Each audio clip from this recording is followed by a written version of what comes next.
A Course in Miracles, Chapter 9, Section 6, The Acceptance of Your Brother.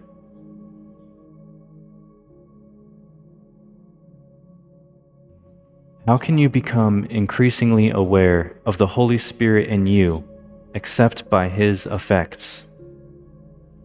You cannot see Him with your eyes, nor hear Him with your ears. How, then, can you perceive Him at all?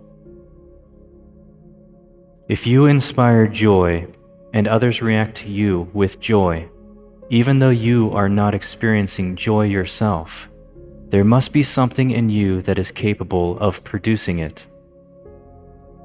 If it is in you and can produce joy, and if you see that it does produce joy in others, you must be dissociating it in yourself. It seems to you that the Holy Spirit does not produce joy consistently in you, only because you do not consistently arouse joy in others. Their reactions to you are your evaluations of His consistency. When you are inconsistent, you will not always give rise to joy, and so you will not always recognize His consistency. What you offer to your brothers, you offer to Him, because He cannot go beyond your offering in His giving. This is not because He limits His giving, but simply because you have limited your receiving.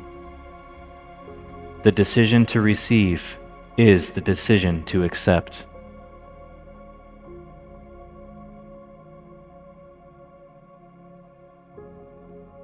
If your brothers are part of you, will you accept them?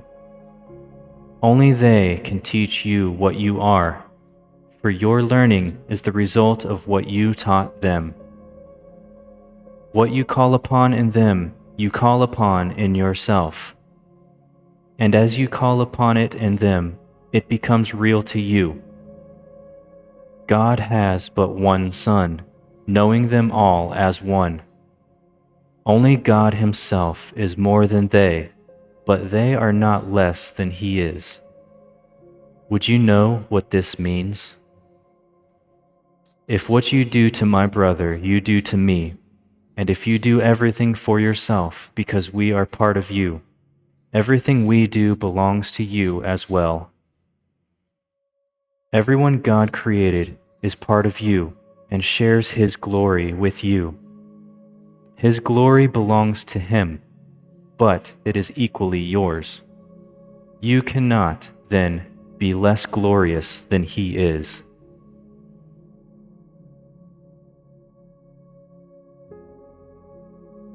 God is more than you only because He created you, but not even this would He keep from you.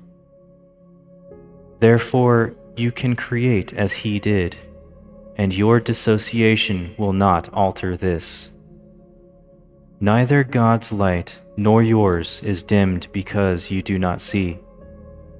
Because the sonship must create as one, you remember creation whenever you recognize part of creation. Each part you remember adds to your wholeness, because each part is whole.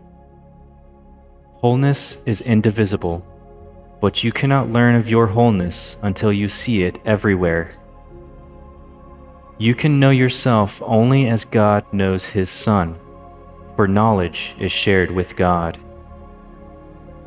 When you awake in Him, you will know your magnitude by accepting His limitlessness as yours.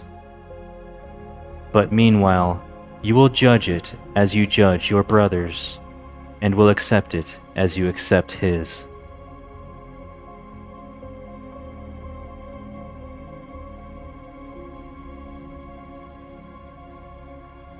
You are not yet awake, but you can learn how to awaken. Very simply, the Holy Spirit teaches you to awaken others. As you see them waken, you will learn what waking means, and because you have chosen to wake them, their gratitude and their appreciation of what you have given them will teach you its value. They will become the witnesses to your reality, as you were created witnesses to God's.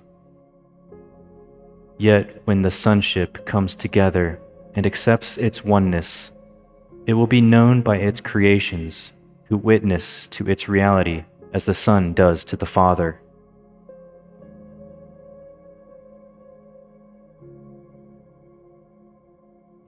Miracles have no place in eternity because they are reparative. Yet while you still need healing, your miracles are the only witnesses to your reality that you can recognize. You cannot perform a miracle for yourself, because miracles are a way of giving acceptance and receiving it. In time, the giving comes first, though they are simultaneous in eternity, where they cannot be separated.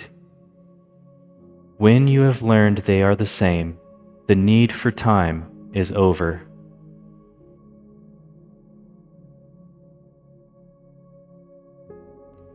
Eternity is one time, its only dimension being, quote, always.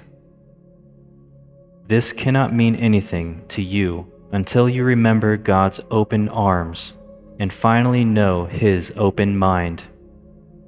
Like Him, you are, quote, always, in His mind and with a mind like His.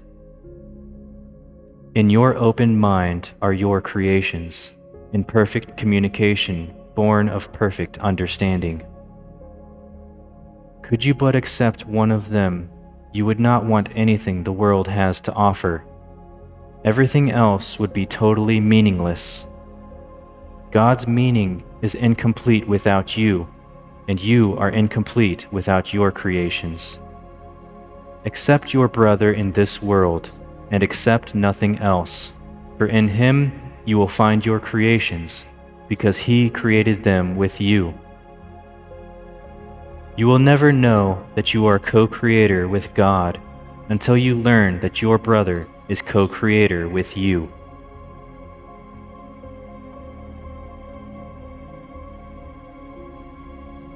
This concludes Section 6.